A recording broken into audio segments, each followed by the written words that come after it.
I'm not going to lie as we get into these law lectures. They're not too terribly entertaining. They are, however, very important as you get into the practice of pharmacy. We'll need to know these things, particularly in this lecture, the transfer of controlled substances, to make sure that there's no diversion that could be pointed to you, even if you are a completely innocent party. So let's jump into this, and this lecture is about the transfer of controlled substances.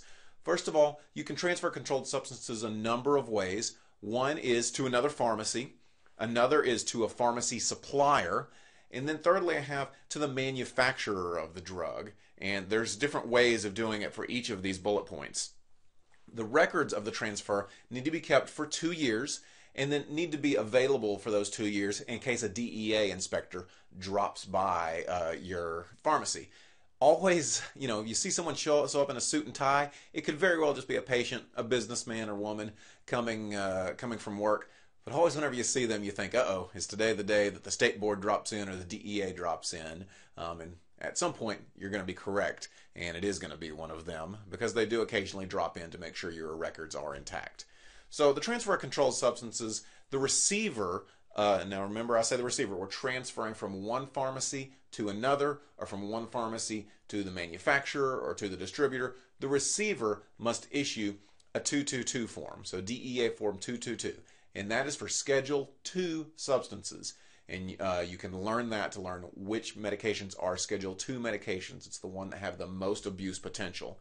The Schedule III through V substances, this I just need documentation in writing showing the drug name, the dosage form, the strength, the quantity, and the date transferred. So lots of different record keeping requirements I have here on this slide. So I don't want you to just glom over it because it's a lot of words on each of these slides.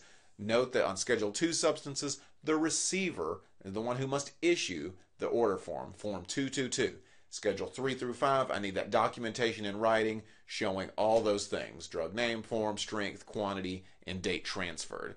Let's talk about transfer of controlled substances to another pharmacy. So imagine you have a pharmacy, Udemy Pharmacy, and whenever you sell your medications, you're out of business. You've been so successful that you want to sell your pharmacy to another place. Let's just say it's Walgreens or CVS, whatever the case may be.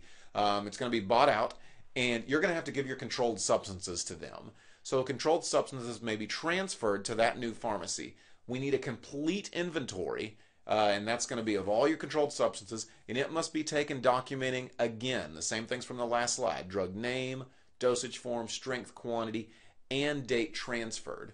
Your DEA Form 222 you'll need for the Schedule II medications. So surely you've started to see that pattern of 222, that DEA Form 222 is for Schedule II medications. So again, lots of words on this slide, but note that this is what we need to transfer controlled substances to another pharmacy. You're bought out, you must have this controlled inventory taken, and that's going to document that name, dosage form, strength, quantity, and date transferred. This again must be kept for 2 years. And then also transfer controlled substances to a pharmacy supplier. Just recently I had an unfortunate thing happen in my pharmacy where I'd ordered a very expensive medication, but the patient had passed away. It was a cancer medication for pain. It was an opiate, and it turned out we had to send it back to the supplier because I no longer needed the medication. This patient was, once they had passed away, I had no need to carry this expensive medication. So I needed to transfer that controlled substance back to the supplier it came from. For that, I had to have a written record showing the date that the transaction happened, the name, strength, dosage form, and quantity of the controlled substance. You should start seeing a pattern here as we go from slide to slide. The supplier or manufacturer's name, address, and registration number. So again, the supplier is the people that I'm getting it from. There's 3 main suppliers in pharmacy.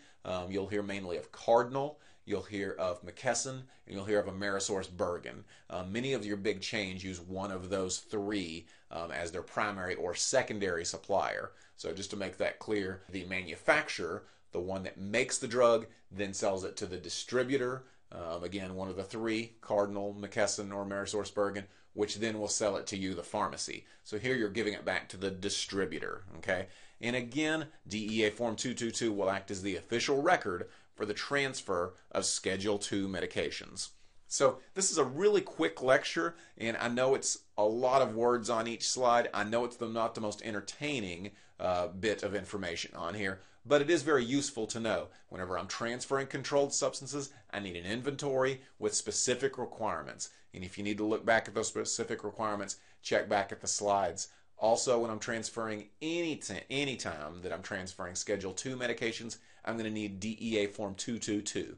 I'm going to need to keep that for 2 years on hand in case a DEA inspector comes in with his suit and tie on. So with that, understand everything in this lecture. It's very important so you'll be able to follow the law. Whenever that inspector comes, you want to make sure your pharmacy is ready.